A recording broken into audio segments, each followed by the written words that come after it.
Pai nosso que está no céu, santificado seja o nome. Amém. Senhor nosso Deus, agora vamos passar mais uma parte desse estudo, Senhor, que precisa do Santo Espírito. Amém. Ilumina agora, Senhor, o nosso irmão que vai passar essa mensagem, que ele possa ser inspirado pelo Teu Santo Espírito. Amém. E a nós também, Senhor, que nós possamos compreendê-la, Senhor, e também proclamá-la no nosso Pai. Amém. Essas bênças pedimos em nome e por amor de Jesus. Amém. Amém. Amém. Peço que vocês possam abrir as notas que eu enviei ou seguir as páginas. Faltaram 3 pontos do assunto de ontem. Ontem a gente estava estabelecendo alguns princípios básicos que são essenciais se a gente quiser entender Esdras 7:9, que é o tema que a gente está estudando. E o que a gente quer ver agora é sobre os 7 trovões. Quem poderia ler para nós Apocalipse 10, versos 1 a 7? Vi outro anjo forte descendo do céu, envolto em nuvem, com um arco-íris por cima de sua cabeça. O rosto era como o sol, e as pernas como colunas de fogo. E tinha na mão um livrinho aberto. Pôs o pé direito sobre o mar e o esquerdo sobre a terra. E bradou em grande voz, como ruge um leão. E quando bradou, desferiram os 7 trovões, as suas próprias vozes. Logo que falaram os 7 trovões, eu ia escrever, mas ouvi uma voz do céu, dizendo: guarde em segredo as coisas que os 7 trovões falaram, e não as escreva. Então o anjo que vi em pé sobre o mar e sobre a terra levantou a mão direita para o céu e jurou por aquele que vive pelos séculos dos séculos, o mesmo que criou o céu, a terra, o mar e tudo quanto neles existe, já não haverá demora. Mas nos dias da voz do 7º anjo, quando ele estiver para tocar a trombeta, cumprir-se-á então o mistério de Deus, segundo ele anunciou aos seus servos, os profetas. Exatamente. Aqui está no contexto do que ocorreu no princípio do Adventismo.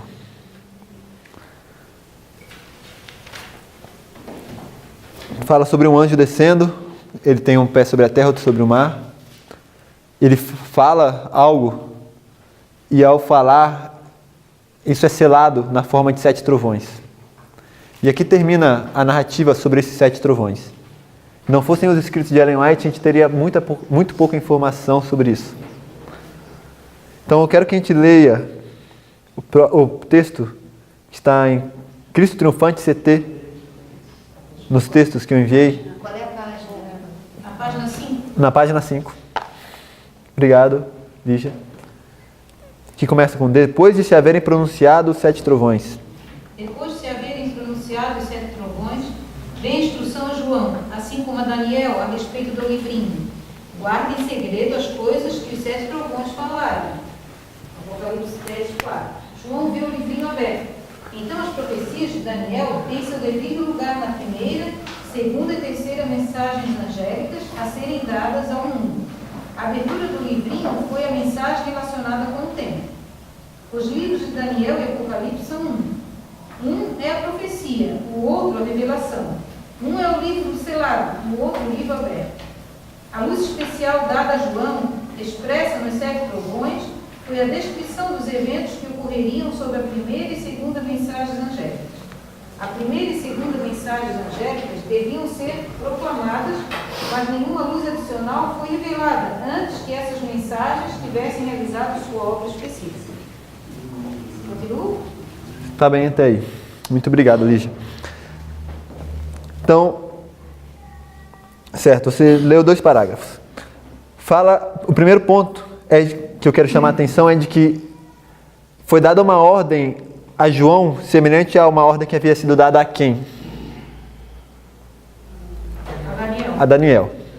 E o que foi ordenado a Daniel? Isso está em Daniel 12, a gente não vai lá por tempo.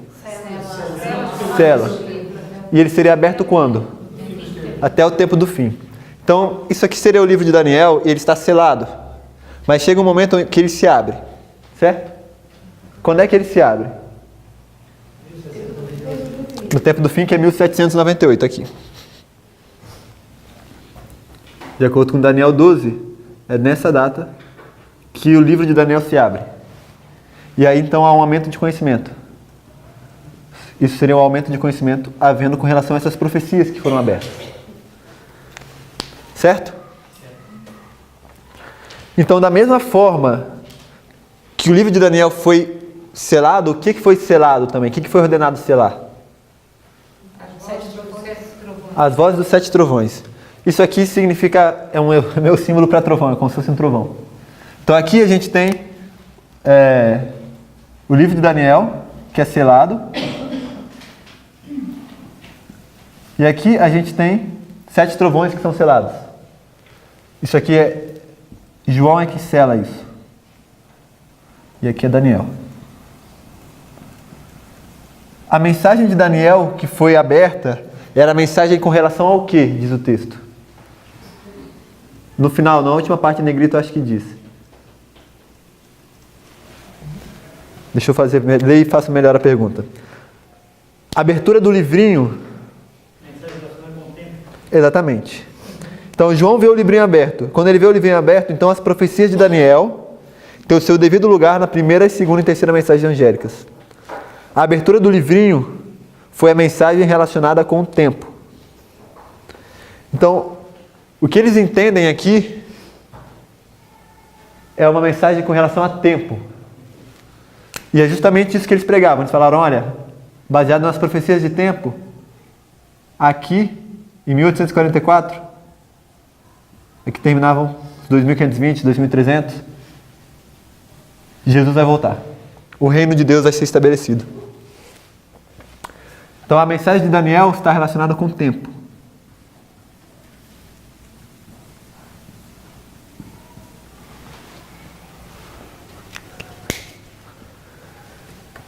E aí logo continua. A luz especial dada a João, expressas nos 7 trovões, foi o quê? São os eventos do Comerinos, a primeira e segunda mensagem. Exato. Então, poderíamos simbolizar isso como se fossem 7 eventos. Porque são eventos que deveriam ocorrer sobre a primeira e segunda. Quando é que chega a terceira mensagem? Alguém sabe quando chegou a terceira mensagem angélica na história? 1844. Em 1844. Então aqui chegou a terceira mensagem angélica. Chega aqui. Vou botar aqui. Terceiro anjo chega. Mais fácil. 3 segundos. Terceiro anjo chegando. Quando é que chega o primeiro anjo? Vocês sabem? 1798. Qualquer coisa a gente pode provar depois. Melhor. Mas ele chega no tempo do fim. Então aqui o primeiro anjo chega. E aqui entre o 1 e 3, o que tem? Exato, 2. Então, a segunda mensagem angélica, ela se estende até 1844. Então, a luz expressada nos 7 trovões são eventos que devem ocorrer quando?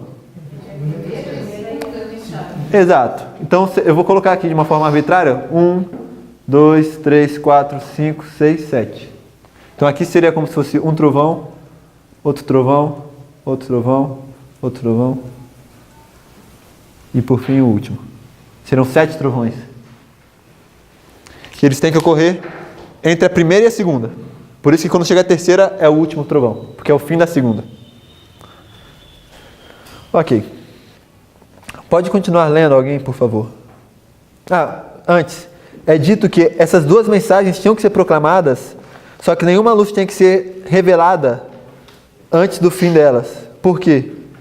Porque eles não tinham que saber que eles iam enfrentar um desapontamento aqui, por exemplo. Então, esses eventos foram selados para que eles pudessem passar por essa experiência e cumprir a profecia. Porque se eles soubessem o que ia ocorrer aqui, eles não teriam, a mensagem não teria se espalhado. Ellen White é clara em dizer que Deus colocou a mão aqui e ocultou para que pudesse ocorrer esse evento, o primeiro desapontamento, por exemplo. Então Deus é quem estava guiando tudo. Ok. Alguém pode continuar lendo? Esse tempo, esse tempo. Isso. Esse tempo que o anjo mencionou, um solene juramento, Não é o fim da história deste mundo, nem do tempo de graça, mas do tempo profético, que precederia o advento de Nosso Senhor. Ou seja, o povo não terá outra mensagem por um tempo definido. Após o fim desse período de tempo, que vai de 1842 a 1844, não pode haver um traçado definido de tempo profético. O mais longo ponto chega ao outono de 1844. Exato. Então aqui enfatiza que eles estão falando sobre tempo. E por isso o anjo, inclusive, fala: não haverá mais demora ou não haverá mais tempo, em Apocalipse 10. E aí, alguém pode continuar? A posição do anjo. A posição do anjo com um pé sobre o mar e outro sobre a terra significa a ampla extensão da proclamação da mensagem. Atravessará a vastidão das águas e será proclamada em outros países, chegando ao mundo inteiro. A compreensão da verdade e alegre recebimento da mensagem são representados pelo poder do livrinho. A verdade acerca do tempo do advento de Nosso Senhor foi uma preciosa mensagem para a nossa alma. Exatamente. Então aqui está falando outra vez que a verdade é acerca do tempo. Certo? Essa foi a mensagem daquela época. Eu estou enfatizando isso porque nós vamos ver algo mais acerca dos 7 trovões. A seguir eu coloquei um texto em inglês, porque não sei se vocês repararam, nesse texto que a gente leu da meditação Cristo Triunfante, tinha várias reticências. Eles não traduziram tudo. E aí, se você for no texto completo, tem muitas informações que enriquecem bastante o texto. Apesar de eu ter colocado em inglês, a parte mais essencial que a gente vai usar para aplicar, eu mesmo traduzi e coloquei embaixo. Que é, após os 7 trovões, que é um parágrafo curto. Eu vou ler ele agora e depois eu vou ler o que continua em inglês, traduzindo, porque tem alguns aspectos interessantes. Então, acompanhe comigo a leitura. Após os 7 trovões emitirem suas vozes, a ordem veio a João como a Daniel em relação ao livrinho. Sela as coisas que os 7 trovões falaram. Estes se relacionam a eventos futuros que serão abertos em sua ordem. Então, isso é interessante. Por quê? Ellen White está tendo essa... Eu não lembro em que ano. Isso foi publicado em 1900. Ela está tendo essa visão no ano 1900. Se a gente fosse estender isso aqui, Ellen White estaria aqui. No ano 1900. E ela fala que os 7 trovões são eventos, o quê? Futuros, que serão abertos em sua ordem. Exatamente. Então tem uma ordem cronológica. Entendem o problema? Eu vi alguns, inclusive, até coçando a cabeça. O que isso gera? Porque ela fala que são eventos que ocorreram, mas ela fala que são eventos futuros. Então são eventos que vão ocorrer. Entendem isso? Certo. Eu vou continuar lendo o texto em inglês agora. Isso não está traduzido. Fala: Daniel estará em sua herança no fim dos dias. João vê o livrinho aberto. Então as profecias de Daniel têm o seu próprio lugar nas primeira, segunda e terceira mensagens angélicas a serem dadas ao mundo. A abertura do livrinho foi a mensagem com relação ao tempo. Os livros de Daniel e Apocalipse são um. Um é uma profecia, o outro uma revelação. Um é um livro selado, o outro um livro aberto. João ouviu os mistérios que os trovões emitiram, mas ele foi comandado a não escrevê-los. Isso, inclusive, é uma diferença entre Daniel e João. Por quê? Porque no livro de Daniel ele pergunta: Senhor, o que vai acontecer? Ele fala: vai, Daniel, porque não é para o seu tempo. Mas João, a diferença, ele escuta, ele sabe o mistério. Daniel não sabia, mas João, ele sabia o que era, só que ele não pode escrever.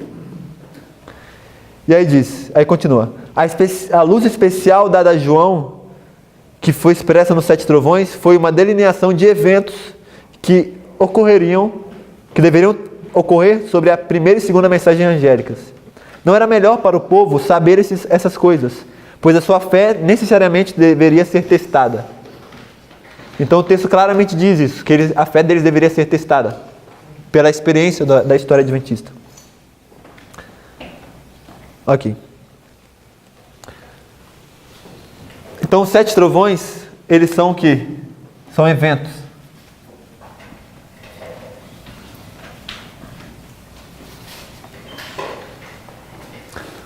Assim como o livro de Daniel foi selado, os 7 trovões foram selados. Então, assim como o livro de Daniel foi aberto, os 7 trovões vão ser abertos. E é isso que, então, tem ocorrido desde 1989, que é o tempo do fim para a nossa época. É o aumento de conhecimento, não sobre tempo, mas nós não temos mais profecias nós não temos mais períodos proféticos. Não temos um 2300, não temos um período escrito na Bíblia que me dá um começo cronológico no passado e me leva a algo futuro. Mas nós temos eventos que nos mostram onde nós estamos. Então, os 7 trovões, eles são eventos que ocorreram na história milerita e que vão ocorrer na nossa história. Essa é a luz dos 7 trovões. Eles são eventos futuros que vão ser abertos em sua ordem. Por isso nós temos estudado, por exemplo, nós vamos ver como certos eventos na história milerita são paralelos a eventos em nossa época. Parte do nosso estudo é isso, inclusive. Mas a ideia, o ponto que eu quero mostrar para vocês, o princípio que eu quero mostrar para vocês aqui, é de que a nossa história, que a história milerita tem que se repetir em algum momento na história. Que esses 7 eventos que passaram durante a pregação da primeira e segunda mensagem angélicas tem que se repetir em algum momento no futuro. Vocês conseguiram seguir o raciocínio?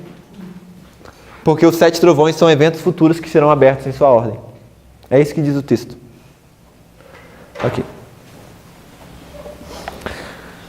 Próximo ponto que eu quero fazer é qual é a definição de profecia.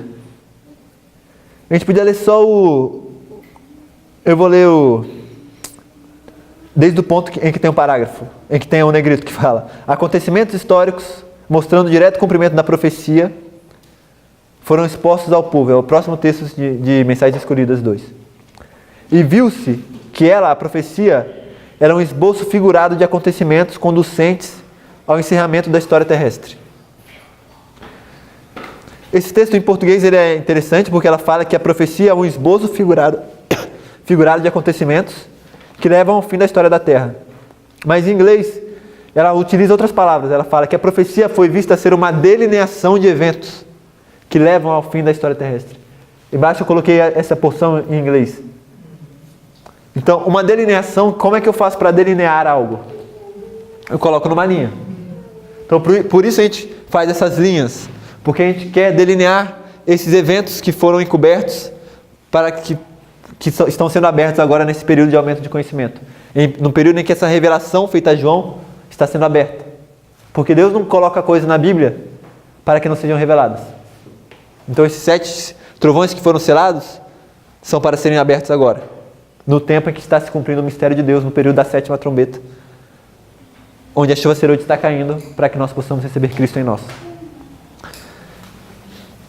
Então por isso nós utilizamos linhas e colocamos esses marcos para que a gente possa delinear os eventos. Esse é um ponto simples, mas ele é relevante. E o último ponto, antes da gente entrar no estudo que eu preparei para hoje mesmo, é que a parábola das 10 virgens se repete. E esse ponto é transcendente, por quê? Porque o nosso próximo estudo é justamente sobre a parábola das 10 virgens. Alguém poderia ler o próximo parágrafo, que está em grande conflito 391, que começa: entretecida com as profecias. Entretecida com as profecias que tinham considerado como tendo aplicação ao tempo do segundo advento, havia instrução especialmente adaptada ao seu estado de incerteza e indecisão e que os animava a esperar pacientemente na fé, segundo a qual o que então lhes era obscuro, a inteligência, se faria claro no tempo devido. Exato. Eu coloquei desde aí porque eu quero mostrar qual é o objetivo dela em passar todo o restante do texto.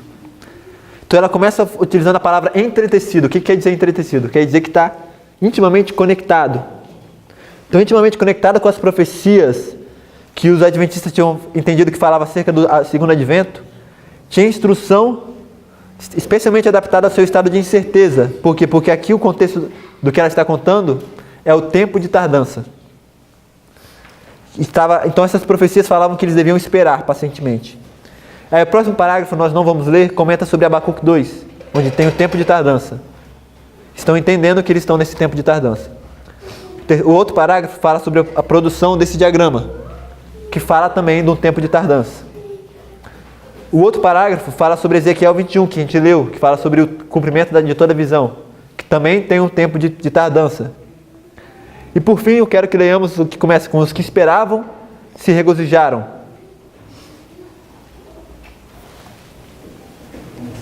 Sim, os que esperavam se regozijaram. Os que esperavam se regozijaram. Crendo que aqueles que conhecem o fim desde o princípio havia olhado através do século e, prevendo-lhes o desapontamento, lhes deram palavras de animação e esperança. Não fossem essas porções das Escrituras, advertindo-os a esperar com paciência e a conservar firme a confiança na palavra de Deus, sua fé teria fracassado naquela hora de prova. Exatamente. Não, tá bom, tem. Então ali eles estão vendo que Deus estava prevendo o desapontamento, ou seja, quando Deus contou a parábola de Mateus 25, das 10 virgens, e a história de Abacuque 2 e Ezequiel 21, eles viram que todos aqueles textos estavam prevendo a experiência que eles passariam. Eles entenderam que o objetivo de Mateus 25 era alentá-los naquele momento. Eles foram capazes de se enxergar na história bíblica. Viram? Isso está falando para mim agora, para o que eu estou passando. Foi escrito para que eu pudesse encontrar esperança nesse período em que a visão pareceu tardar, em que o noivo demorou e a gente está dormindo agora. Isso é muito importante, porque quer dizer então que o propósito daqueles textos foi falar deles e não para aquela época somente. Ok. E aí sim, o próximo parágrafo, próxima frase somente. A parábola das 10 virgens de Mateus 25 ilustra também a experiência do povo adventista. Tá bom, até aí. Então, a parábola das 10 virgens ocorre aqui. Parábola das 10 virgens.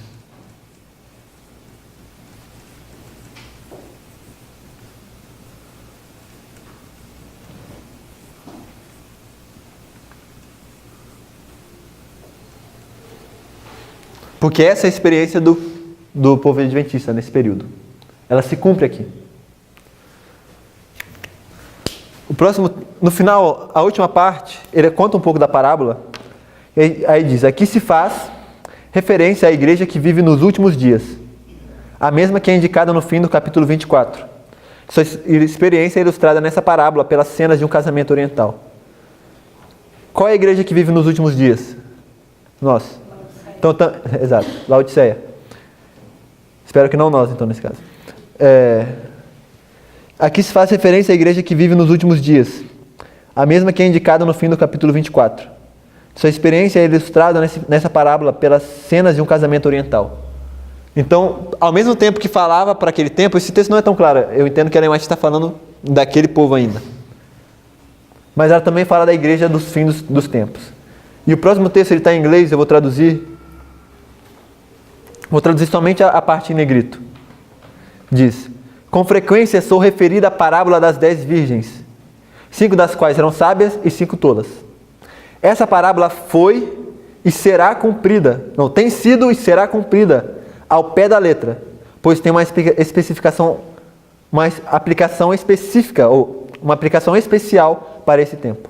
Então a parábola das 10 virgens tem sido e será cumprida ao pé da letra, pois ela tem uma aplicação especial para esse tempo. Então, nós vamos estudar agora que a parábola das 10 virgens ela foi cumprida ao pé da letra.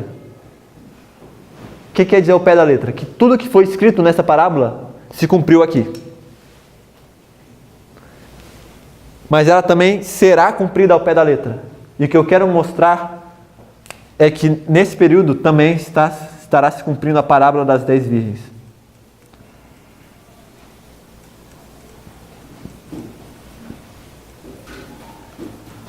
Porque justamente nós já vimos que aqui foi o período do cumprimento de toda a visão, então aqui também é, então esses dois têm que concordar.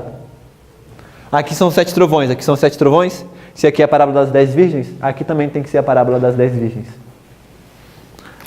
E vice-versa, né? Se aqui é a parábola das 10 virgens e os 7 trovões também tem que estar aqui. Bem, então vamos ler a parábola das 10 virgens. Está em Mateus 25, versos 1 ao 13.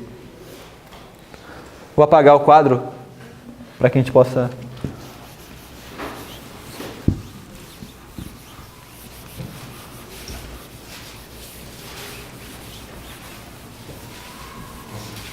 Quem encontrar, pode ler.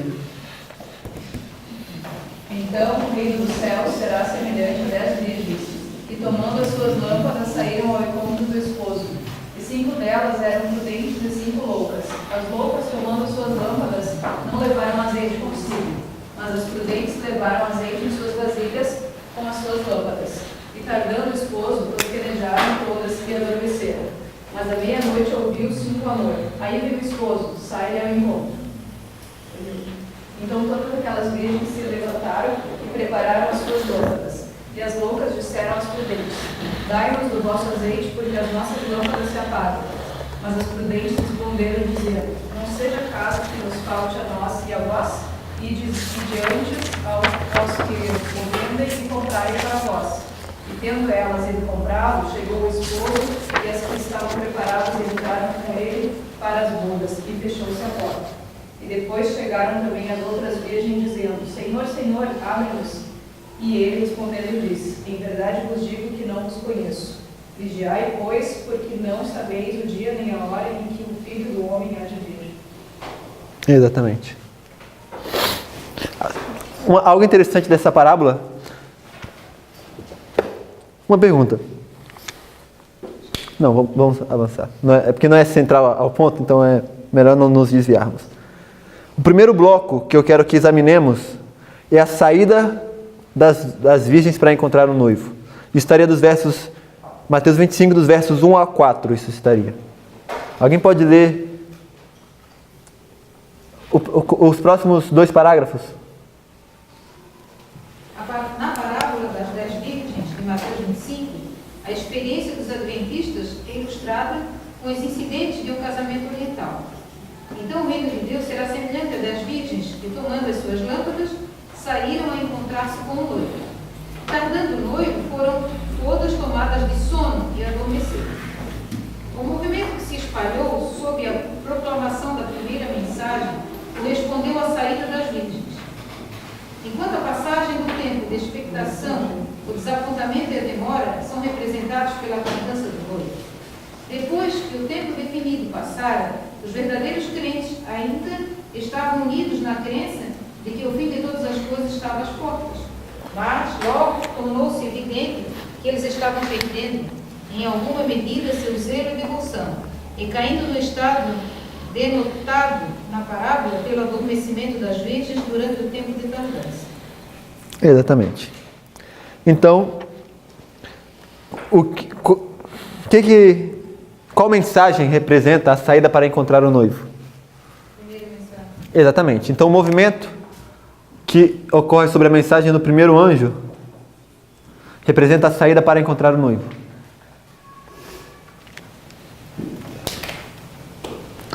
Quando é que começa isso na história? Quando é que começou esse chamado? Ou quando é que o primeiro anjo chega, melhor? 1798.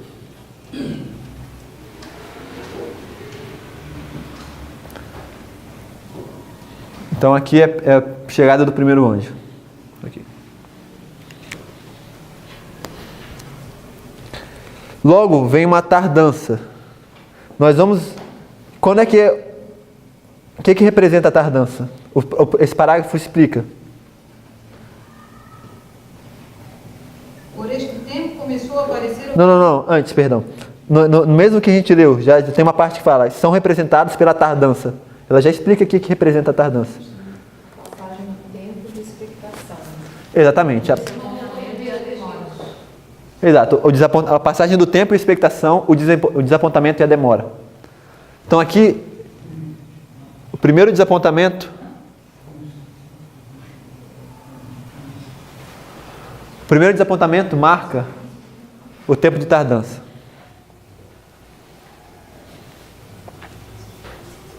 Bem, aqui está Mateus 25, 1 a 4.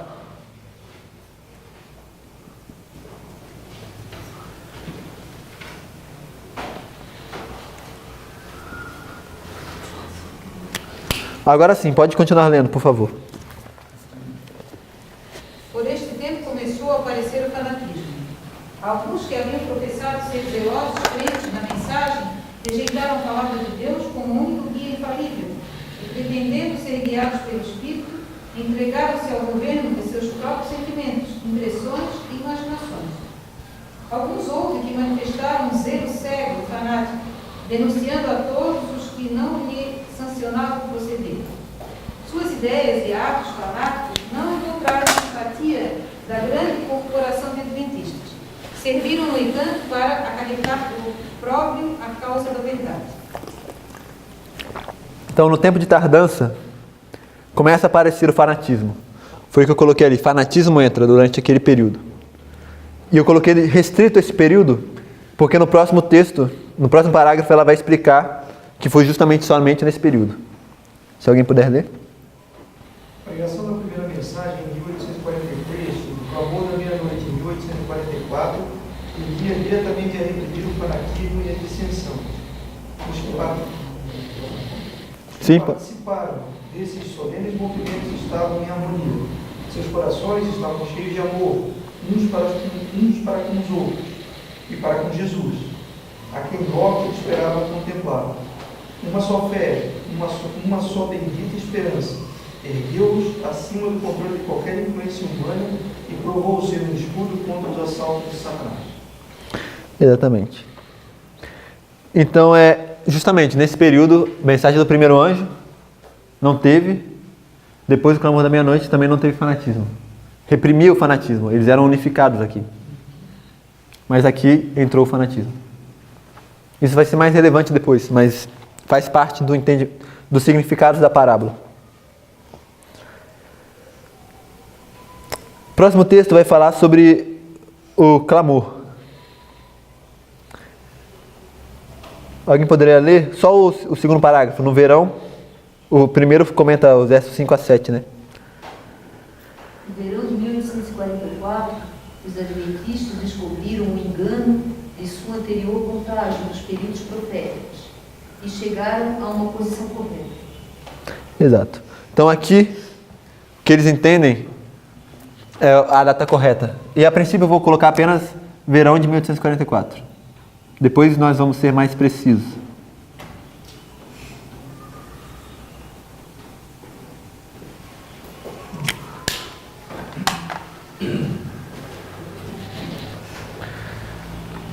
O próximo texto ele vai ser importante para a gente definir que o primeiro desapontamento, a gente está voltando um pouco, é quando começa o tempo de tardança.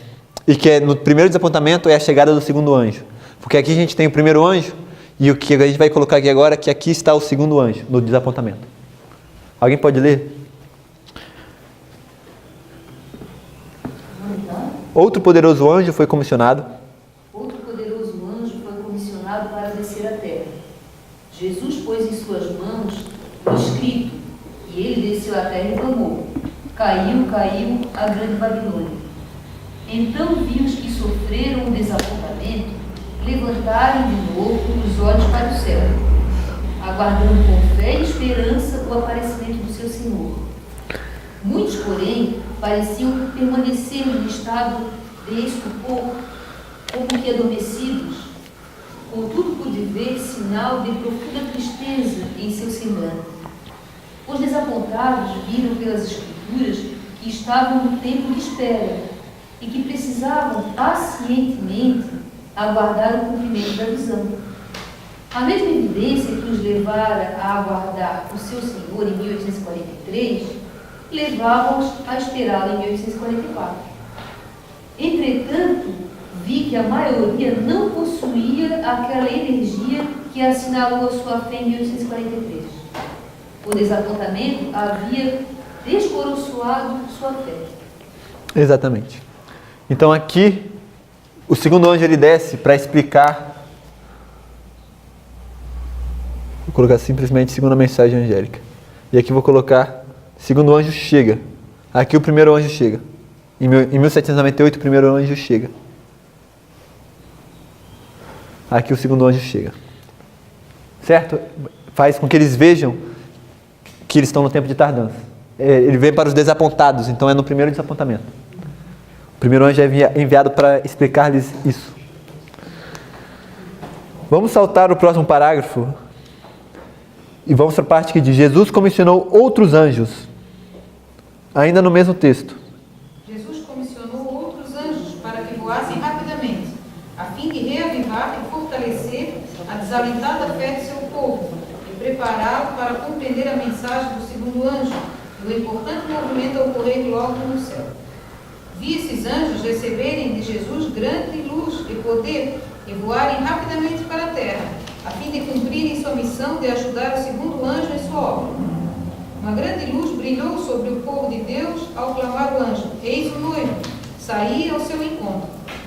Então vi que os que ficaram desapontados levantarem-se e, em harmonia com a mensagem do segundo anjo, proclamar: eis o noivo, saí ao seu encontro. A luz dos anjos penetrou as trevas por toda parte. Satanás e seus anjos procuraram obstar essa luz, a fim de que não se espalhasse e alcançasse o seu designado efeito. Eles contenderam com os anjos do céu, dizendo que Deus havia enganado o povo, e que com toda a sua luz e poder não lograriam fazer o mundo crer que Cristo estava para vir. Mas embora Satanás procurasse impedir o caminho e afastar da luz a mente do povo, os anjos de Deus continuaram sua obra. Exatamente. Então, nesse momento, esses anjos eles vêm para ajudar o segundo anjo. Nós dizemos que aqui é o fortalecimento. Vou botar 2F. O segundo anjo ele é fortalecido nesse ponto, no clamor da meia-noite.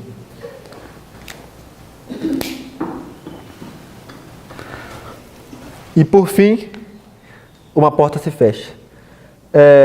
Eu achei interessante sobre as pessoas, né, ela comentava, ela lia, eu lembrei de que eles falam: não, Jesus não está para vir, vocês não vão conseguir provar ao mundo que Jesus está para vir. E eu lembrei do que eu estava comentando com o Júlio sobre o espírito atual, de que é muito comum. Eu estava mesmo na minha faculdade, os professores são adventistas, e eu vejo que são cristãos, ou seja, eu vejo sinceridade no cristianismo deles, mas eles falaram algo que eu, inclusive, estava conversando com o Saulo, foi mencionado, de que nossos pais falaram: não, Jesus vai vir na nossa geração. Nossos avós falaram: Jesus vai vir na nossa geração. Mas chega um tempo que a gente se cansa, não? Que a gente fala: não, já falou que ia vir na geração deles. Já falaram que ia vir na geração dos nossos pais agora. Não veio. Então, nessa nossa geração, olha, todo mundo já falou isso. É o espírito atual de que os dias se prolongarão e toda a visão não vai se cumprir. Mas Deus fala: justamente no momento que vocês estão pensando isso, é aí que vocês vão ver o cumprimento de toda a visão. Então é isso que a gente vai agora. A gente vai terminar de fazer esse ponto e a gente vai mostrar como essa parábola está se cumprindo na nossa época também. Ok. Então, o próximo texto fala sobre uma porta fechada, que é como termina a parábola. Houve uma porta fechada nos dias de Cristo. O Filho de Deus declarou aos incrédulos judeus daquela geração: eis que a vossa casa vai ficar por deserta. Mateus 23, 38. Olhando através da corrente do tempo, aos últimos dias, o mesmo poder infinito proclamou por meio de João: isto diz o que é santo, o que é verdadeiro, o que tem a chave de Davi, o que abre e ninguém fecha, e fecha e ninguém abre. Apocalipse 3:7. Foi-me mostrado em visão, e ainda creio, que houve uma porta fechada em 1844. Todos quantos viram a luz das mensagens do primeiro, do segundo anjo e rejeitaram aquela luz, foram deixados em trevas. E os que aceitaram receberam o Espírito Santo, que assistiu à proclamação da mensagem do céu e que posteriormente renunciaram à sua fé e declararam engano sua experiência. Rejeitaram assim o Espírito de Deus. E ele não mais pleiteou com eles. Mensagens escolhidas. Exatamente. Então, em 1844, houve uma porta fechada. Mais precisamente, em 22 de outubro. É a porta do santuário. 22 de outubro de 1844.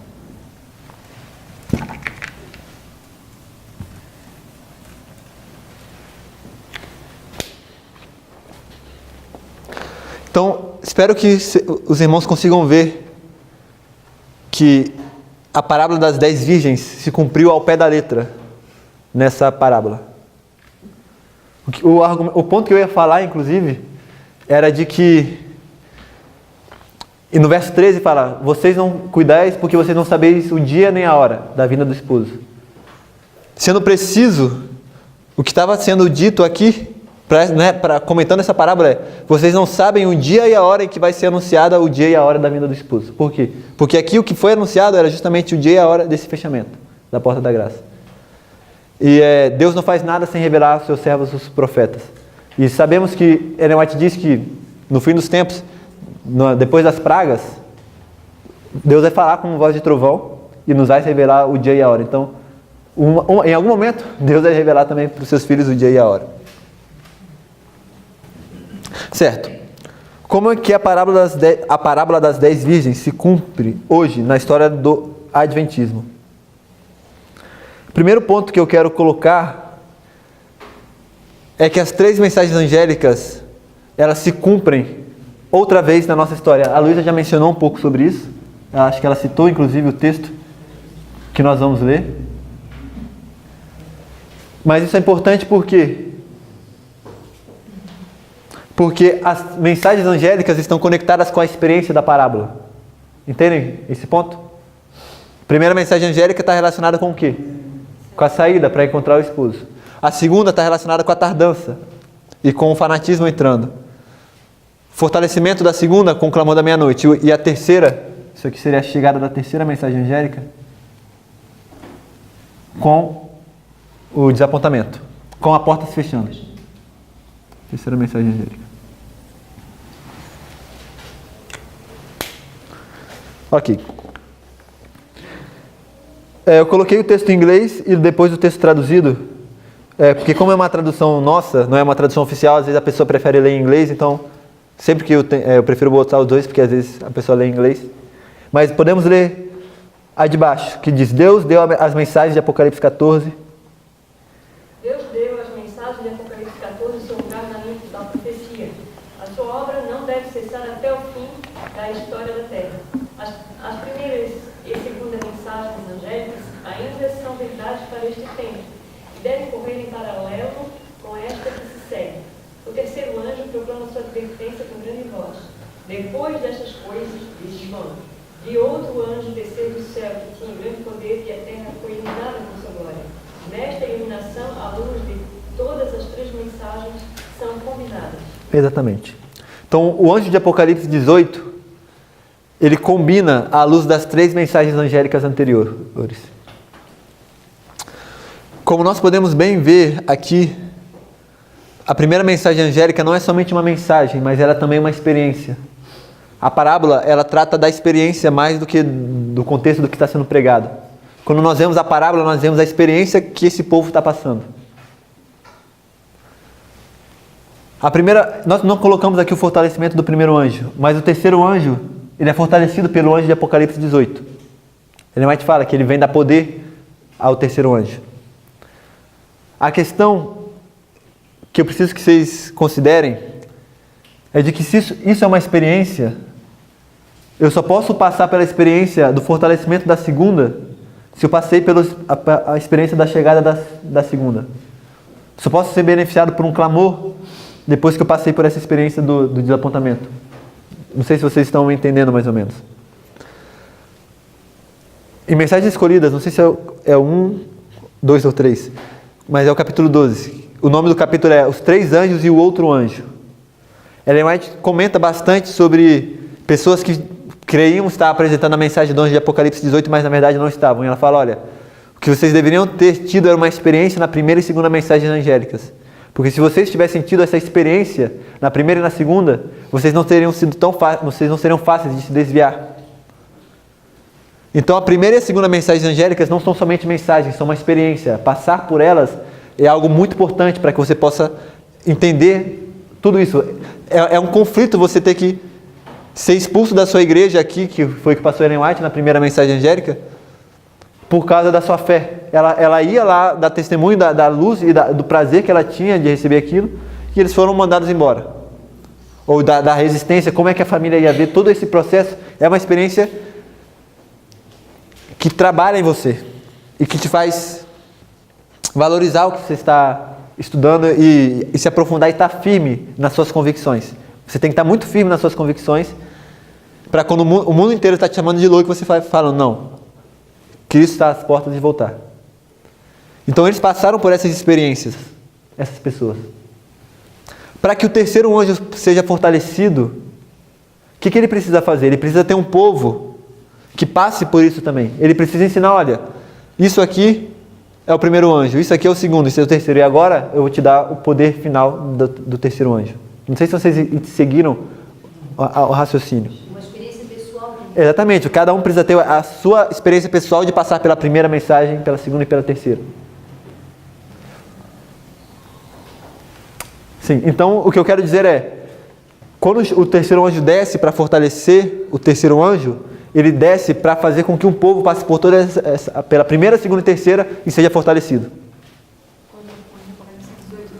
Isso, quando o anjo de Apocalipse 18 desce para fortalecer o terceiro anjo, ele desce para fazer essa obra. Aqui.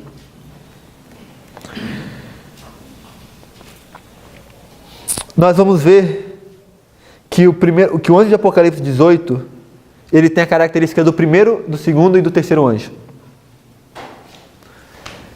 Apocalipse 18:1, vamos ler essa primeira característica. A Luísa já comentou, mas não era o ponto central dela, então eu queria fundamentar isso. Ela só mencionou. Depois destas coisas, vi descer do céu outro anjo que tinha grande autoridade, e a terra foi iluminada com seu esplendor. Exato.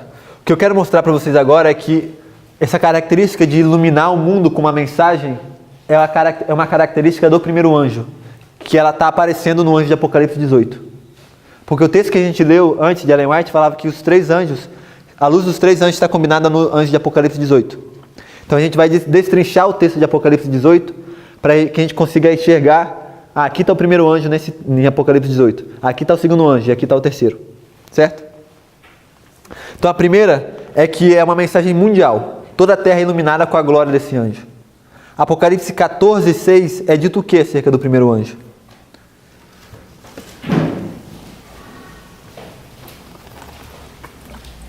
E outro anjo voando pelo meio do céu, tendo um evangelho eterno para pregar aos que se assentam sobre a terra e a cada nação e tribo e língua e povo. É mundial. Exatamente, é mundial. E Apocalipse 10:1 e 2, que é o fortalecimento do primeiro anjo, vai ser mundial também, vamos ler. E vi outro anjo forte, que descia do céu, vestido de uma nuvem, e por cima de sua cabeça estava o arco celeste. E o seu rosto era como o sol, e os seus pés como colunas de fogo. E tinha na sua mão um livrinho aberto, e pôs o seu pé direito sobre o mar, e o esquerdo sobre a terra. Exato. Nós já lemos, acho que vocês não se lembram, quando lemos sobre os 7 trovões, o texto de Ellen White comentava também, de que ter um pé sobre o mar e outro sobre a terra, quer dizer que era uma mensagem mundial. Então esse anjo que traz o livrinho, ele traz uma mensagem mundial, que é o que aparece no anjo de Apocalipse 18. Já vimos essa comparação, mas eu quero que vejamos que Ellen White mesmo, ela vai misturar a linguagem que aparece na Bíblia sobre o anjo de Apocalipse 18 para comentar sobre o anjo de Apocalipse 10, que está fortalecendo o primeiro anjo. Para que a gente pudesse ver isso com clareza, eu coloquei embaixo o texto em inglês da Bíblia que Ellen White usava, de Apocalipse 10:1. O texto que a irmã Kelly leu falava um anjo forte. Eu imagino que a tradução de vocês em Apocalipse 10:1 falou anjo forte. Não só pode repetir o que você falou que ia fazer, ela vai misturar como é? Nos textos que nós vamos ler, Ellen White ela fala o seguinte: e vi um anjo forte descendo, e ela vai estar comentando sobre o primeiro anjo, sobre o anjo de Apocalipse 10. Isso fica claro pelo contexto e não sei se pelo parágrafo que vamos ler ou pelos outros parágrafos, que ela está falando sobre a história milerita e não sobre a nossa história. Então é sobre o anjo de Apocalipse 10 que ela está comentando. Só que ao comentar sobre o anjo de Apocalipse 10, ela vai falar, e ele iluminou a terra com a sua glória. E qual é o anjo que ilumina a terra com a sua glória? É o de 18. Então o que eu quis dizer é, ela utiliza esses elementos, esse elemento do anjo de Apocalipse 18, que é de ser algo mundial, e conecta com o anjo de Apocalipse 10. Faz um paralelo. O que eu quero mostrar então é de que o anjo de Apocalipse 18, essa característica de iluminar a terra com sua glória, é uma característica do primeiro anjo que ele tem. Sem problema. É boa a pergunta porque eu acho que esclarece para outros. E uma forma de esclarecer isso, é se a gente ver as palavras que ela usa, porque em português não ficou tão claro, porque em inglês a Bíblia diz, então eu vi um anjo forte, que é mighty angel, que está escrito aqui. E aí no texto em inglês ela fala, Jesus comissionou um anjo forte, um mighty angel. Então ela está mencionando ao anjo de Apocalipse 10 aqui.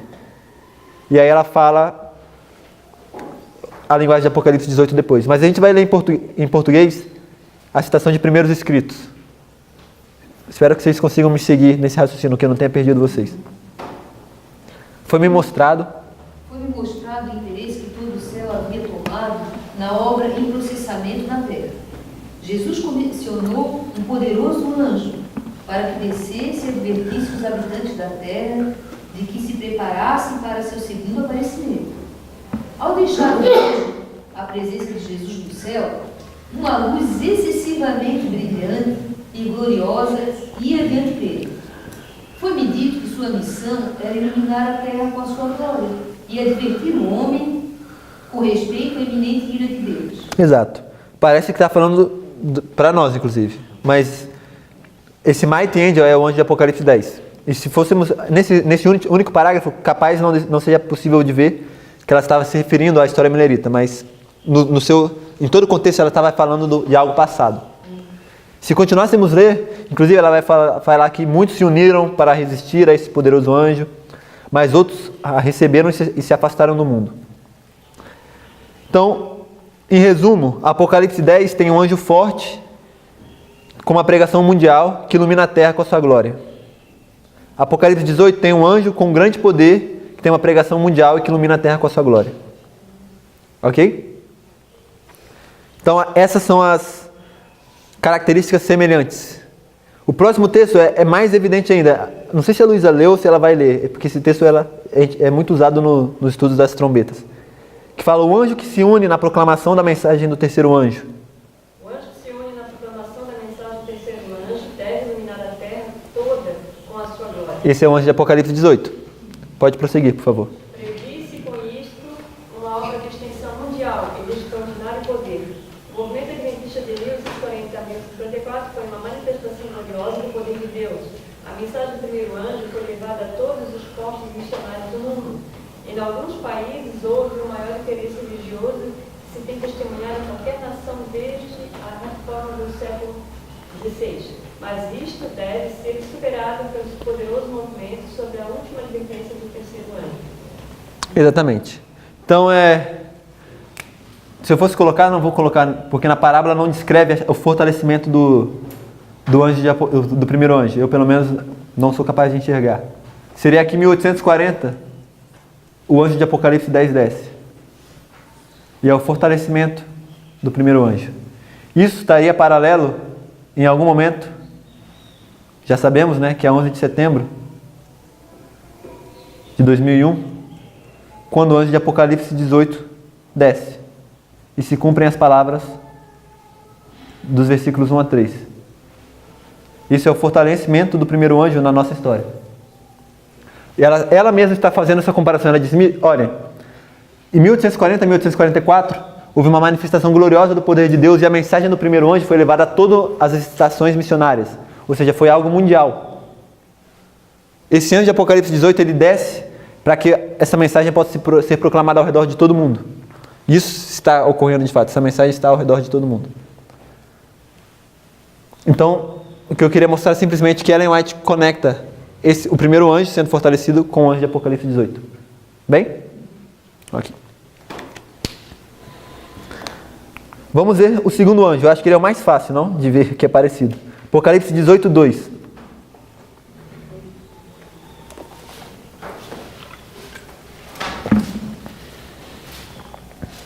E clamou com poderosa voz: caiu, caiu a grande Babilônia, e se tornou morada de demônios, e guarida de todo espírito imundo, e esconderijo de toda ave imunda e detestável. Exatamente. Então aqui proclama a queda de Babilônia. Do ponto que está completamente possuída de demônios. Guarida de todo espírito abominável. E Apocalipse 14, 8, o que é que diz? Que é o segundo anjo.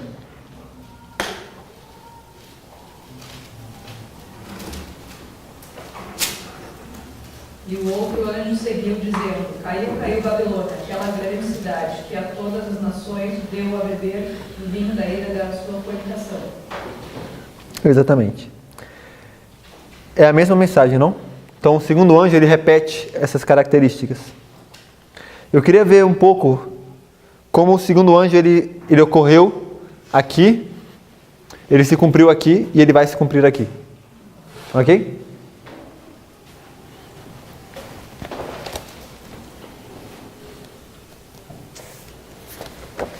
Certo. Tem alguns textos largos, por isso eu vou pedir para a gente focar só nas partes em negrito. Diz o seguinte, nesse primeiro texto de Primeiros Escritos.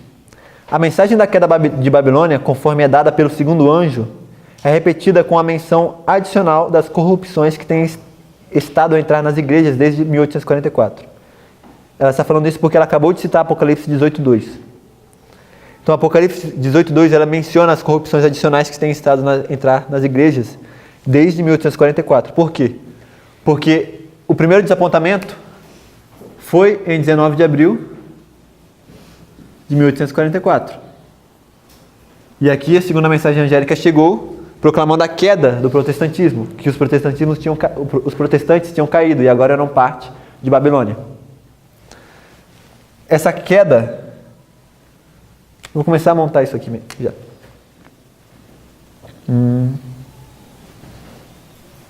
Melhor.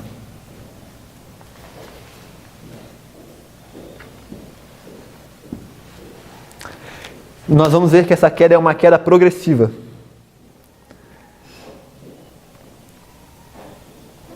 Podemos ir para... Foram enviados anjos para ajudar o poderoso anjo do céu.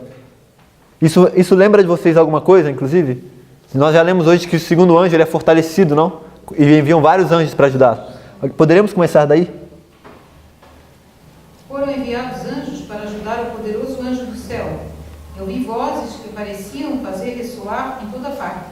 Retirai-vos dela, povo meu, para não seres cúmplices em seus pecados, e para não participares dos seus flagelos. Os seus pecados se acumularam até o céu, e Deus se lembrou dos atos iníquos que ela praticou. Esta mensagem pareceu ser adicional à terceira mensagem. Unindo-se a ela, assim como o clamor da meia-noite se uniu à mensagem do segundo anjo em 1844. A glória de Deus repousou sobre os santos, pacientes e expectantes, e denodadamente deram a última advertência solene, proclamando a queda de Babilônia, chamando o povo de Deus para sair dela, para que possam escapar de sua terrível condenação. Exatamente. Então, os versos 4 a 5 se unem, assim como o clamor da meia-noite. Assim como o clamor da meia-noite se uniu ao segundo anjo, se une a mensagem de Apocalipse 4, dos versos 4 a 5. Por quê? Porque os versos 1 a 3, Apocalipse 18, 1 a 3,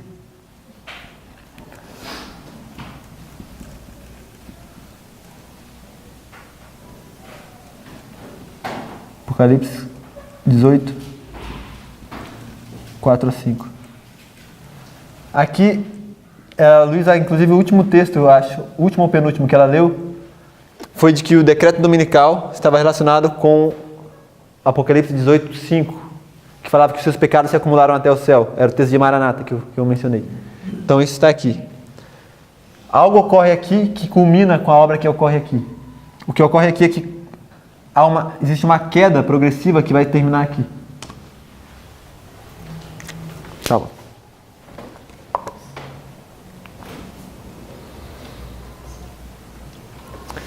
O texto vai comentar um pouco sobre isso agora. A gente vai ler, já que é o decreto. Eu escutei uma pergunta. Tem mais dois, daqui a 2 textos nós vamos ler isso. Alguém pode ler o próximo texto? Diz o profeta: vi descer outro anjo do céu. Diz o profeta: vi descer do céu outro anjo que tinha grande poder, e a terra foi iluminada com sua glória. E clamou fortemente com grande voz, dizendo: caiu a grande Babilônia, e se tornou morada de demônios. E esta é a mensagem que foi dada pelo segundo anjo: caiu Babilônia, que todas as nações deu a beber de vinho da ira da sua constituição. Que é esse vinho? Suas doutrinas falsas. Ela deu ao mundo um sábado falso em vez de um sábado do quarto mandamento, e tem repetido a mentira que Satanás disse no princípio a Eva no Éden. A imortalidade natural da alma. Muitos erros semelhantes tem ela propagado por toda parte, ensinando doutrinas que são preceitos dos homens. Quando Jesus começou seu ministério público, purificou o templo de sua sacrílega profanação. Entre os últimos atos de seu ministério estava a segunda purificação do templo. Assim, na última obra para a advertência do mundo, 2 chamados distintos são feitos às igrejas. A mensagem do segundo anjo é: caiu Babilônia, aquela grande cidade que a todas as nações deu a beber do vinho da ira da sua prostituição. E no alto clamor da mensagem do terceiro anjo, ouve-se uma voz do céu dizendo: sai dela, povo meu, para que não sejas participantes dos seus pecados e para que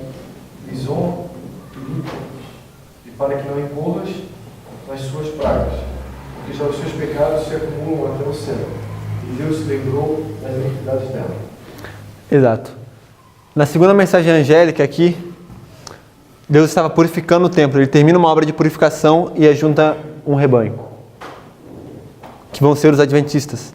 A partir daqui, o protestantismo termina de ser purificado e a mensagem passa para os adventistas mileritas apenas. Se você não acreditou na mensagem aqui, que não tinha tido o primeiro desapontamento, você não acreditará mais na mensagem aqui agora que eles já erraram uma vez a data e agora estão marcando outro. Então essa foi a primeira purificação, mas depois diz que haverá uma outra purificação. E ela está relacionada com os versos 4 a 5, por quê? Porque aí tem o chamado para sair de Babilônia agora. Porque no decreto dominical é o alto clamor, onde nós vamos estar chamando as pessoas para saírem das outras igrejas, para unirem-se à igreja de Deus. O próximo texto é o que responde: quando é que seus pecados se acumulam até o céu? Você pode ler, Laura, para a gente? Diz o profeta? Isso. Diz o profeta: vi descer do céu outro anjo, que tinha grande autoridade, e a terra se iluminou com a sua glória. Então exclamou com potente voz, dizendo: caiu, caiu a grande Babilônia. Ouvi outra voz do céu, dizendo: retirai-vos dela, povo meu, para não serdes cúmplices em seus pecados e para não participardes dos seus flagelos, porque os seus pecados se acumularam até ao céu, e Deus se lembrou dos atos iníquos que ela praticou. Apocalipse 18, 1 a 5. Quando os seus pecados se acumulam até o céu, quando a lei de Deus é finalmente invalidada por legislação. Então, a situação extrema do povo de Deus é sua oportunidade para mostrar quem é o governador do céu e da terra. Exatamente. Deu para ver? Quando é que os seus pecados se acumulam até o céu? Quando a lei de Deus é invalidada por legislação. Então, no decreto dominical, temos Apocalipse 18, versos 4 e 5. Ok. Os próximos textos nós já lemos com a Luísa, então nós vamos saltar, que fala sobre a queda do poder do cordeiro ou a possessão do cordeiro. Eu acho esse termo interessante, por quê? Porque não é que esses chifres realmente caem. Esses chifres eles se tornam chifres que vão ser utilizados pelo dragão. Ou seja, não é que não vai haver mais protestantismo na América, nem vai haver republicanismo. Vai haver, mas é um republicanismo satânico, ou protestantismo dominado por Satanás. Então, o próximo texto nós já lemos com a Luísa, o seguinte também. Eu coloquei ele bem largo porque ele fala bastante sobre a Declaração da Independência, a Constituição, a Magna Carta, sobre como a liberdade e as leis dos Estados Unidos são importantes para essa nação, na figura profética que tem essa nação. Aqui. Somente no último texto do Grande Conflito, na página GC 443.2, eu quero ler somente esse. Que começa: quando se corrompeu a primitiva igreja. Não sei se vocês acharam, que a gente desceu bastante, que era um texto largo.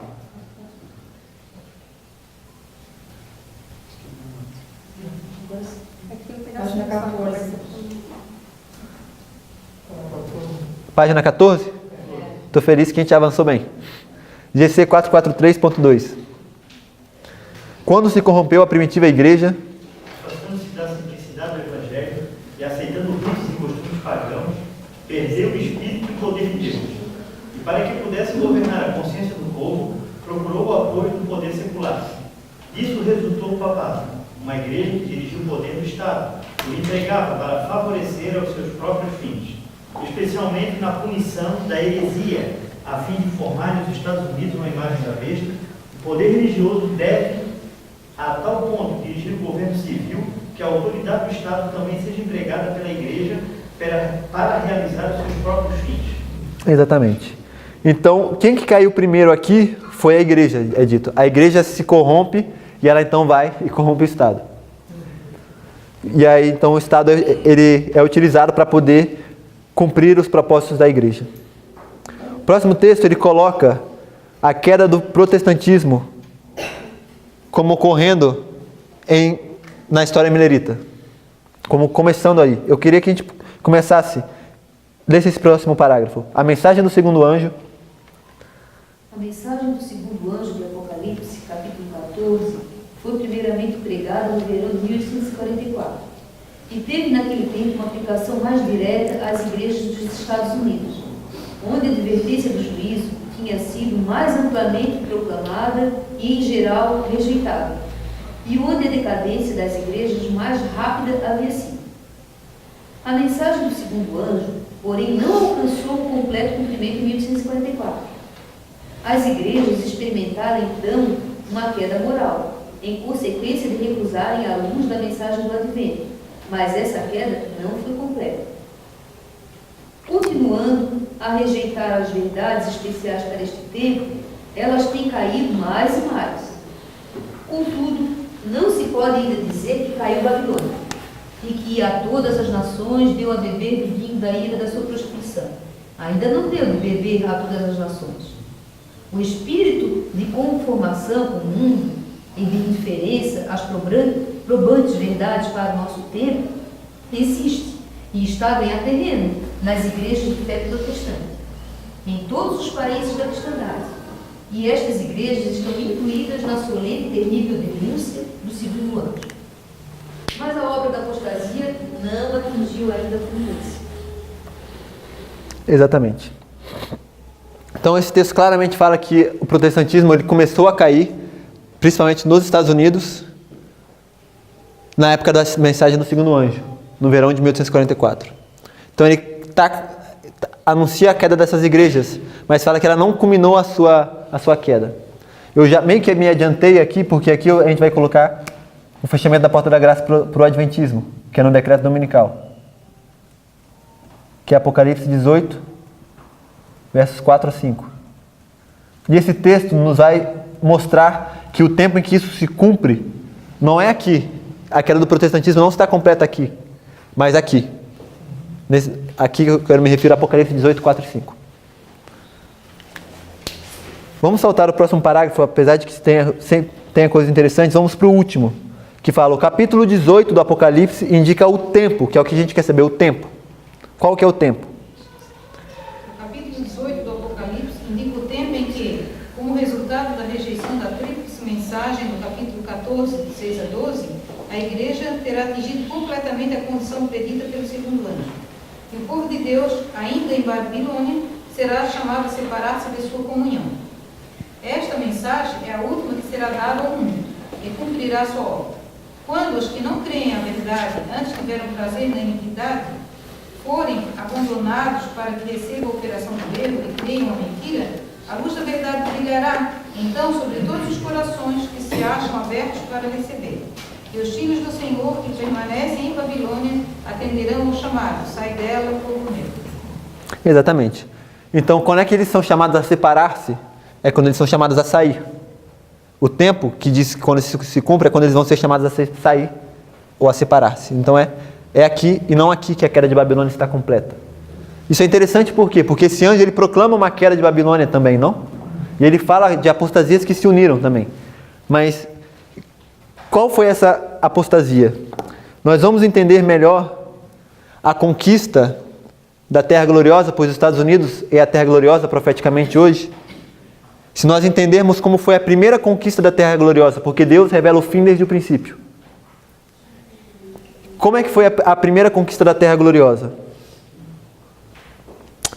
O texto de Ellen White fala o seguinte, que segue, o grande conflito. A fim de formarem os Estados Unidos uma imagem da besta, o poder religioso deve a tal ponto dirigir o governo civil que a autoridade do Estado também seja empregada pela igreja para realizar os seus próprios fins. Então a igreja, ela vai estar acima do Estado e assim essa união vai se cumprir. E aí vai ocorrer o decreto dominical, é o fruto. Como é que isso ocorre? Como é que ocorre essa conquista? O que é a igreja na Bíblia? Mulher, é um tipo, certo? É um símbolo. Eu coloquei o verso de Efésios 5, 23. E Estado, vamos para 2 Samuel 5, 1. Luísa já mencionou, inclusive, ontem. Mas 2 Samuel 5, 1 é um texto interessante. Eu prefiro ler porque não é algo tão comum no Adventismo quanto que igreja quer dizer mulher. Igreja e mulher é algo que acho que a maioria das pessoas sabe. Efésios 5, 23 diz isso. Se alguém não sabe, Efésios 5, 23, depois anote e depois lê. 2 Samuel 5, 1. Então todas as tribos de Israel vieram a Davi, a Hebron, e falaram, dizendo, somos do mesmo povo que tu és. Somos do mesmo povo? Porque a minha tradução ela fala diferente. Ela diz, somos, eu coloquei 2 versos, qualquer coisa ou outro vai ser mais claro. Mas o meu fala, somos ossos, somos teus ossos e tua carne. A sua também? A minha também diz. A sua também. Somos teus ossos e tua carne. Então, o que eles querem dizer? Eles eram um povo, eles estão falando, nós somos teus ossos e tua carne. Quem que falou isso? Onde é que a gente vê isso antes? É quando Adão fala para Eva, de que ela era osso dos meus ossos e carne da minha carne. E o próximo texto é justamente Gênesis 2, 23.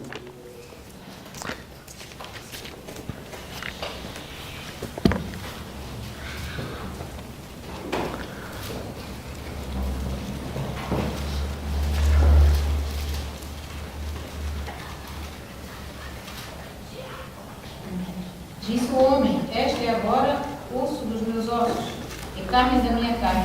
Exatamente. Será chamada mulher, pois do homem foi formado. Exato, esse é o homem falando para Eva. E aqui, antes, lá em Samuel, era o povo falando para seu rei. Elefante disse que Adão foi coroado rei no Éden. Ele era por isso, inclusive, que a terra passa para Lúcifer. Em Lucas, na tentação, no deserto, Satanás diz, se você me adorar, eu te dou os reinos desse mundo, por quê? Porque eu ganhei ele. Cristo fala de que todo aquele que peca é escravo do pecado. Então, Satanás ganhou o domínio da terra com o pecado de Adão, porque Adão era o rei da terra e Eva era a igreja. Então, como é que foi que ocorreu a primeira queda? Gênesis 3:6. Primeiro, antes da gente ler Gênesis 3:6, eu acho que eu já dei muita dica, eu queria ter feito essa pergunta antes. Apocalipse 13:11 diz que lá um cordeiro vai falar como um dragão, certo?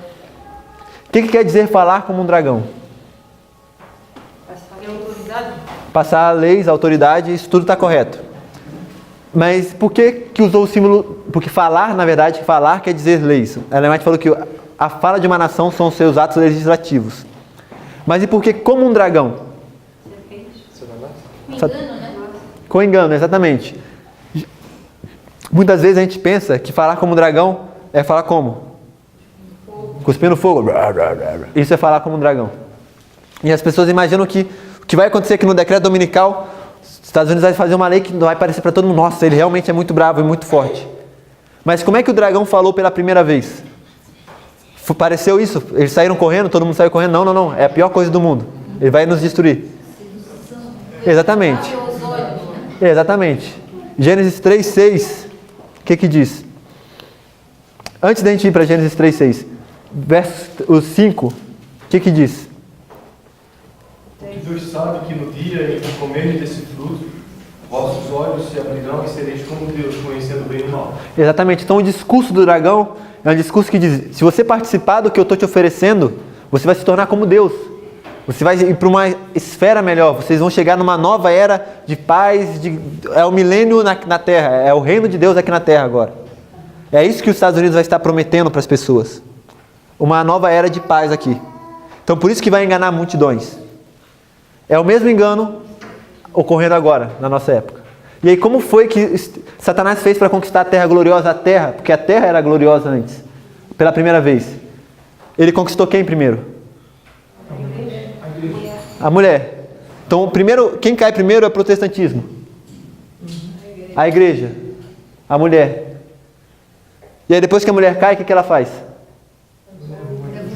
Leva o marido junto. Ela vai e convence o Estado. Se o Estado for fiel, não importa, a igreja pode ser corrupta ou o que for. Eles vão falar, olha, passa uma lei dominical. O Estado vai falar, por quê? Nós queremos que na liberdade. Isso não é correto. Então, se o republicanismo se manter íntegro, os Estados Unidos ele não cai, não fala como dragão. Enquanto os Estados Unidos se mantiver íntegro, não se cumpre a profecia. Então, o protestantismo, ele caiu primeiro, e agora o que o protestantismo está fazendo, ele está convencendo os Estados Unidos, olha, isso de liberdade religiosa, se vocês se unirem a gente, vocês vão ter mais poder político, a gente vai conseguir influenciar mais, e por isso eles vão ceder, estão cedendo. Então, Apocalipse 18, 2 e 3. O verso 6 de Gênesis era a mulher dando fruto ao homem. E ele clamou com voz forte, dizendo: Caiu, caiu a grande Babilônia, e se tornou morada de demônios, e guarida de todo espírito imundo, e guarida de toda ave imunda e detestável, porque todas as nações têm bebido do vinho da ira da sua prostituição, e os reis da terra se prostituíram com ela, e os mercadores da terra se enriqueceram com a abundância das suas delícias. Exatamente. Então, o que acontece é que chega no final de que esse cordeiro, ele está cheio de quê? De demônios. Ele está possuído igual a serpente. E o que acontece depois que Adão e Eva caem, é que a marca da besta é colocada sobre toda a criação. As marcas do pecado, toda a terra recebe essas marcas. E aqui menciona agora em Apocalipse 18, existe uma diferença nessa queda, porque ela enfatiza algo que não foi enfatizado em Apocalipse 14. O que é mencionado aqui que não é mencionado em Apocalipse 14? Não, isso é no verso 4. A gente só leu os versos 2 e 3. Os reis. Aqui mencionam os reis da terra. Então, em Apocalipse 14, 8, quem caiu foram as igrejas somente.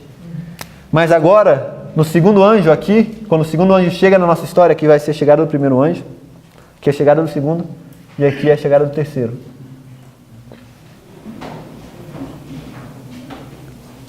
Os reis da terra se corromperam. E o que eu estou falando é que os reis da terra representam o poder do Estado. Representam... Eu acho que isso é um ponto não é difícil de ver, não? Que reis da terra está relacionado com o Estado. Eu botei alguns textos, provas. Em Mateus 17, 25, fala que os reis da terra... Vamos ler Mateus 17, 25.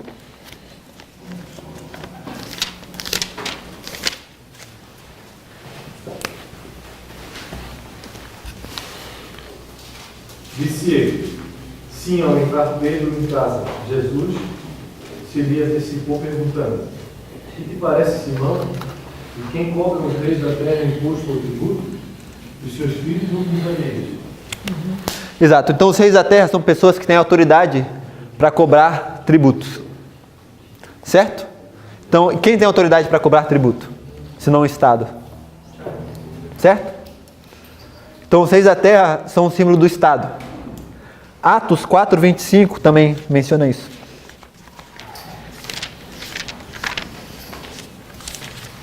Atos 4, a gente vai ler do 25 ao 28 primeiro para a gente ter um contexto.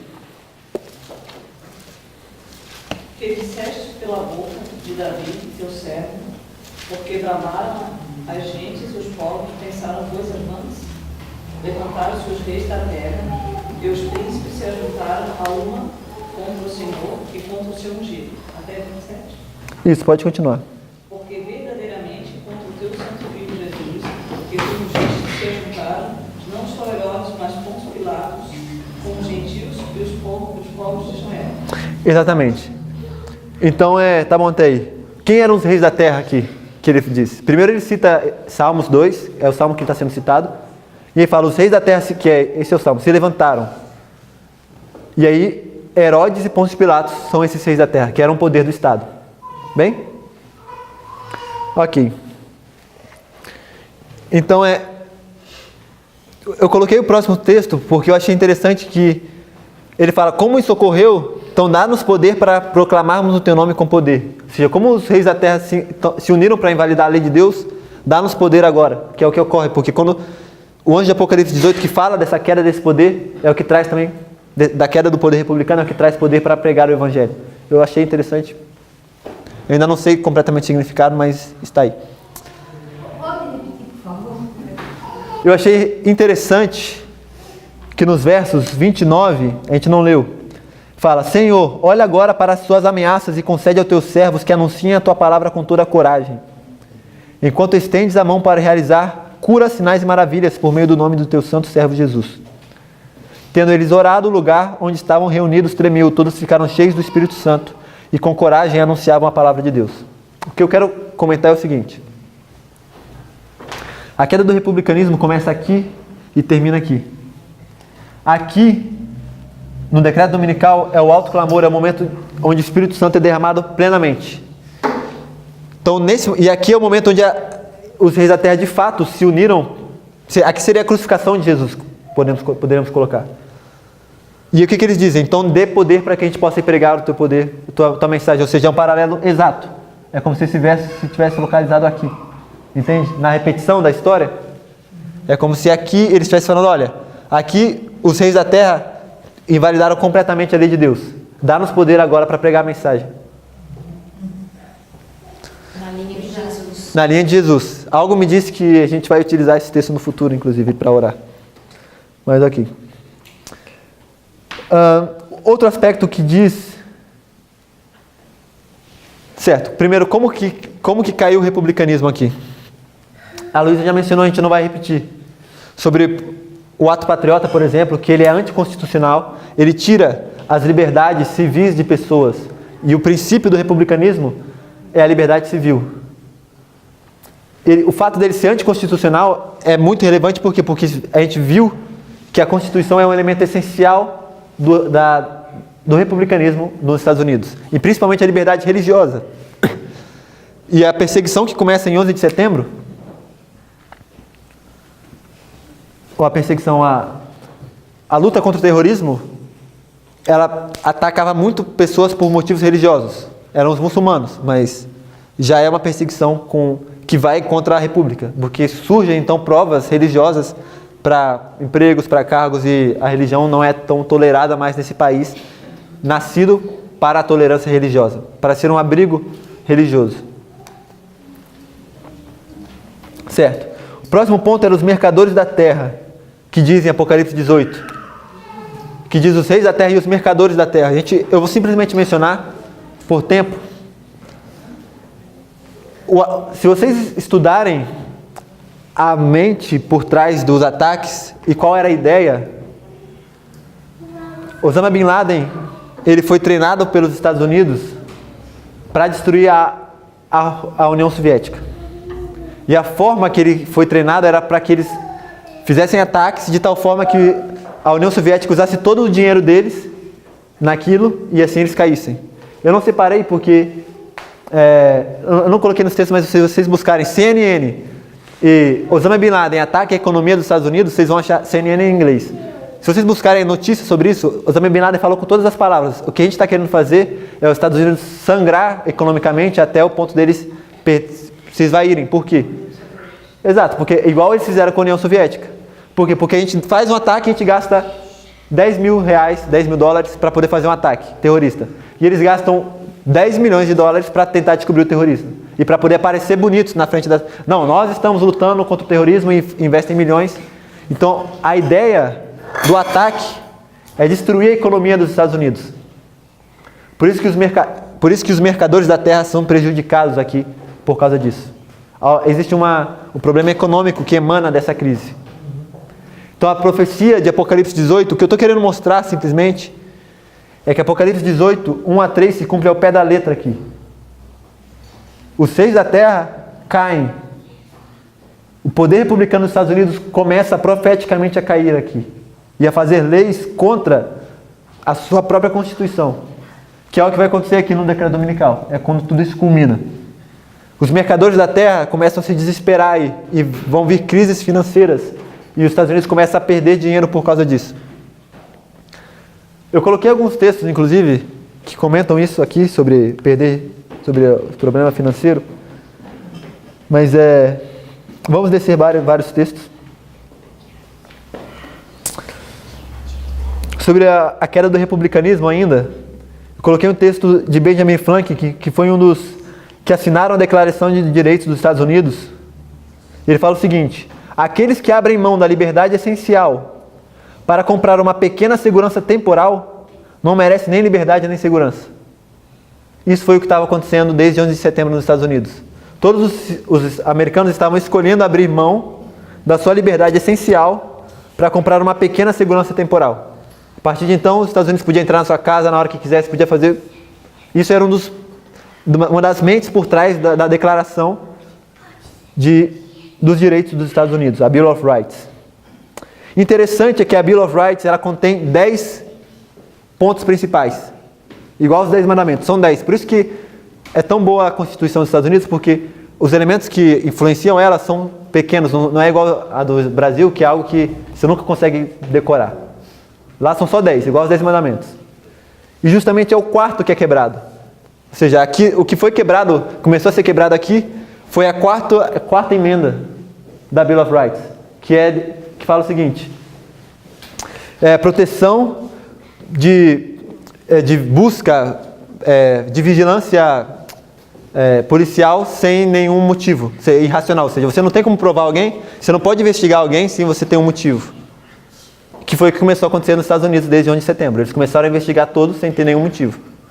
Sem ter um motivo legal. Bom. Então, a linha que eu quero traçar com vocês agora é a seguinte. Nós vimos como a primeira mensagem, a segunda e a terceira ocorreram aqui. Acá é espanhol, tá, gente? Perdão.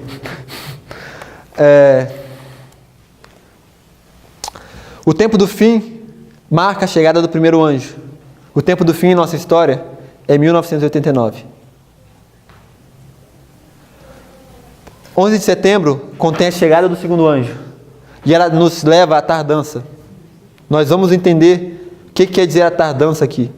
E que de fato entra fanatismo no movimento desde 2001. Ou emanando desse momento de 2001. O que nós estamos esperando é que a qualquer momento vai haver um clamor da meia-noite. E a porta da graça para o adventismo se fecha no decreto dominical. Nós não provamos isso hoje, mas isso teria todo um estudo de Daniel 11:40. Na verdade é fácil de provar isso. Tem um texto de Maranata. Se vocês quiserem eu busco. Ellen White fala o seguinte, que se alguém que sabe que o sábado é o dia do Senhor e o domingo não é um dia de adoração, quando sair o decreto dominical, ele recebe a marca da besta. E todo adventista sabe que o dia do Senhor é o sábado e que não tem nenhum motivo para guardar o domingo. Então, todo adventista que no decreto dominical não está preparado para a crise e por não ter uma experiência, por não ter azeite, nesse momento ele vai receber a marca da besta. Então a porta da graça se fecha para ele.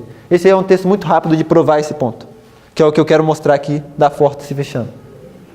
Depois eu posso buscar... Melhor não, porque o tempo já se esgotou. Eu tenho ali no meu... Certo, então...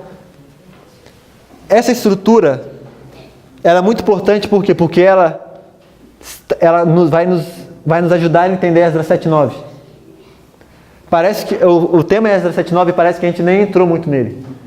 Mas a gente precisa entender essa estrutura primeiro para que Esdras 7:9 seja mais claro. A gente podia ir direto para Esdras 7:9 e depois voltar, mas não fica tão... Para mim é mais claro dessa forma, então por isso eu preferi seguir essa linha. E aí depois tudo vai vir mais rápido. Alguma dúvida quanto a isso?